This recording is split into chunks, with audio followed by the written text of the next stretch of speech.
Little Red Riding Hood.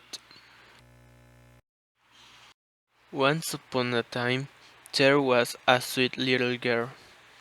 Her grandmother loved her very much, and she gave her a little cap made of red velvet, because it suited her so well, and she wanted to wear it all the time.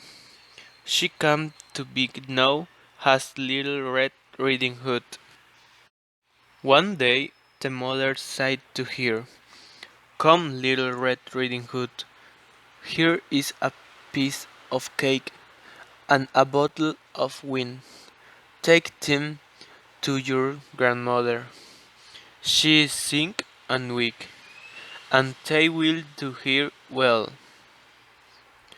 Behave yourself on the way, and do not leave the path." Once upon a time, Little Red Riding Hood promised to obey her mother. When Little Red Riding Hood entered the woods, a wolf came up to her. She did not know what a wicked animal he was, and was not afraid for him. "Where are you going so early, Little Red Riding Hood?" asked the wolf. "To my grandmother's house." "And what are you carrying under your apron?" asked the wolf again. "My grandmother is sick and weak, and I am taking her some cake and wine." "Listen, Little Red Riding Hood, haven't you seen the beautiful flowers that are blossoming in the wood? Why don't you go and take a look? It is very beautiful in the wood." Little Red Riding Hood opened her eyes and saw the sunlight breaking through the trees, and how the ground was covered with beautiful flowers. She thought, "If I take a bouquet to grandmother, she will be very pleasant." And she ran off into the woods looking for flowers. Each time she picked one, she thought that she could see an even more beautiful one a little way off, and she ran after it, going further and farther into the woods. But the wolf ran straight to the grandmother's house and knocked on the door. "Who is there?" asked the grandmother. "Little Red Riding Hood. I am bringing you some cake and wine." "Come in, my dear," said the grandmother. The wolf pressed the latch, and the door opened. He spent inside, went straight to the grandmother's bed, and ate her up. When he took her closet, put them on, and put her cap on his head, he got into her bed and pulled the curtain shut.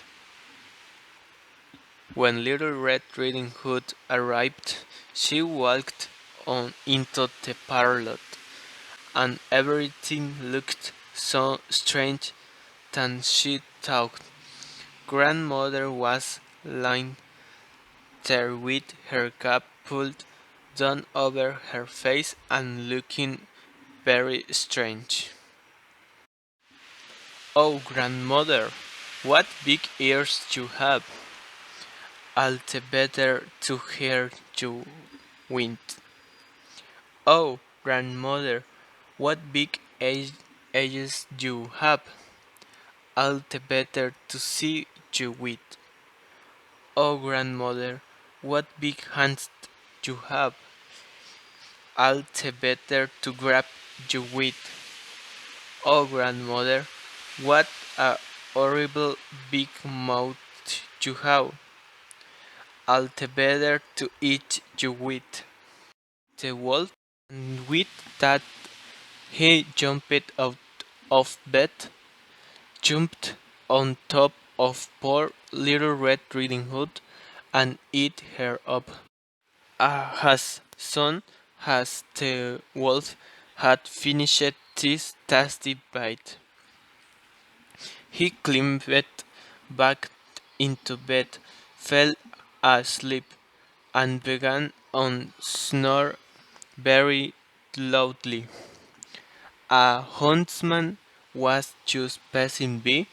He thought it strange that the old woman was snoring so slowly, so he decided to take a look. He stepped inside, and in the bed there lay the wolf that he had been hunting of such a long time. He has eaten the grandmother, but perhaps she still can be saved. I won't shoot him, thought the huntsman. And with that, he he took a pair of scissors and cut open his belly. Little Red Riding Hood and the grandmother came out alive. Then Little Red Riding Hood fetched some large heavy stones. They filled the wolf's belly with them, and when he woke up and tried to run away, the stones were so heavy that he fell down dead. The three of them were happy, and Little Red Riding Hood returned home happily and safely. So